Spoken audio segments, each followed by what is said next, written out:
One of the greatest messages given to the race through the scriptures is that God is man's supply and that man can release, through his spoken word, all that belongs to him by divine right. He must, however, have perfect faith in his spoken word. Isaiah said, "My word shall not return unto me void, but shall accomplish that whereunto it is sent." We know now that words and thoughts are a tremendous vibratory force, ever molding man's body and affairs. A woman came to me in great distress and said she was to be sued on the 15th of the month for $3,000. She knew no way of getting the money and was in despair. I told her God was her supply and that there is a supply for every demand. So I spoke the word. I gave thanks that the woman would receive $3,000 at the right time in the right way. I told her she must have perfect faith and act her perfect faith. The 15th came, but no money had materialized. She called me on the phone and asked what she was to do. I replied, "It is Saturday, so they won't sue you today. Your part is to act rich, thereby showing perfect faith that you will receive it by Monday." She asked me to lunch with her to keep up her courage. When I joined her at a restaurant, I said, "This is no time to economize. Order an expensive luncheon. Act as if you have already received the $3,000. All things whatsoever ye ask in prayer, believing, ye shall receive." You must act as if you had already received. The next morning, she called me on the phone and asked me to stay with her during the day. I said, "No, you are divinely protected and God is never too late." In the evening, she phoned me again, greatly excited, and said, "My dear, a miracle has happened. I was sitting in my room this morning when the doorbell rang. I said to the maid, 'Don't let anyone in.' The maid, however, looked out the window and said, 'It's your cousin with the long white beard.' So I said, 'Call him back. I would like to see him.' He was just turning the corner when he heard the maid's voice and he came back. He talked for about an hour, and just as he was leaving, he said, 'Oh, by the way, how are finances?' I told him I needed the money, and he said, 'Why, my dear, I will give you $3,000 the first of the month.' I didn't like to tell him I was going to be sued. What shall I do? I won't receive it till the first of the month, and I must have it tomorrow. I said, I'll keep on treating. I said, Spirit is never too late. I give thanks she has received the money on the invisible plane and that it manifests on time. The next morning, her cousin called her up and said, "Come to my office this morning and I will give you the money." That afternoon, she had $3,000 to her credit in the bank and wrote checks as rapidly as her excitement would permit. If one asks for success and prepares for failure, he will get the situation he has prepared for. For example, a man came to me asking me to speak the word that a certain debt would be wiped out. I found he spent his time planning what he would say to the man when he did not pay his bill, thereby neutralizing my words. He should have seen himself paying the debt. We have a wonderful illustration of this in the Bible relating to the three kings who were in the desert without water for their men and horses. They consulted the prophet Elisha, who gave them this astonishing message. "Thus saith the Lord, Ye shall not see wind, neither shall ye see rain, yet make this valley full of ditches." Man must prepare for the thing he has asked for when there isn't the slightest sign of it in sight. For example, a woman found it necessary to look for an apartment during the year when there was a great shortage of apartments in New York. It was considered almost an impossibility, and her friends were sorry for her and said, "Isn't it too bad you'll have to store your furniture and live in a hotel?"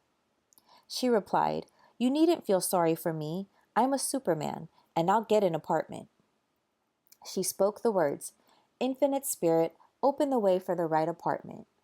She knew there was a supply for every demand and that she was unconditioned, working on the spiritual plane, and that one with God is a majority. She had contemplated buying new blankets when the tempter, the adverse thought or reasoning mind, suggested, Don't buy the blankets. Perhaps after all you won't get an apartment and you will have no use for them. She promptly replied to herself, I'll dig my ditches by buying the blankets. So she prepared for the apartment, acted as though she had already had it. She found one in a miraculous way, and it was given to her, although there were over 200 other applicants. The blankets showed active faith. It is needless to say that the ditches dug by the three kings in the desert were filled to overflowing. Getting into the spiritual swing of things is no easy matter for the average person. The adverse thoughts of doubt and fear surge from the subconscious. They are the army of the aliens, which must be put to flight. This explains why it is so often darkest before the dawn. A big demonstration is usually preceded by tormenting thoughts. Having made a statement of high spiritual truth, one challenges the old beliefs in the subconscious, and error is exposed to be put out. This is the time when one must make his affirmations of truth repeatedly and rejoice and give thanks that he has already received. Before ye call, I shall answer. This means that every good and perfect gift is already man's, awaiting his recognition. Man can only receive what he sees himself receiving. The children of Israel were told that they could have all the land they could see. This is true of every man. He has only the land within his own mental vision. Every great work, every big accomplishment has been brought into manifestation through holding to the vision, and often, just before the big achievement, comes apparent failure and discouragement. The children of Israel, when they reached the promised land, were afraid to go in, for they said it was filled with giants who made them feel like grasshoppers. And there we saw the giants, and we were in our own sight as grasshoppers. This is almost every man's experience. However, the one who knows spiritual law is undisturbed by appearance and rejoices while he is yet in captivity. That is, he holds to his vision and gives thanks that the end is accomplished. He has received. Jesus Christ gave a wonderful example of this. He said to his disciples, Say not ye, there are yet 4 months, and then cometh the harvest? Behold, I say unto you, lift up your eyes and look on the fields, for they are ripe already to harvest. His clear vision pierced the world of matter, and he saw clearly the fourth-dimensional world, things as they really are, perfect and complete in divine mind. So man must ever hold the vision of his journey's end and demand the manifestation of that which he has already received. It may be his perfect health, love, supply, self-expression, home, or friends. They are all finished and perfect ideas registered in divine mind, man's own superconscious mind, and must come through him, not to him. For example, a man came to me asking for treatments for success.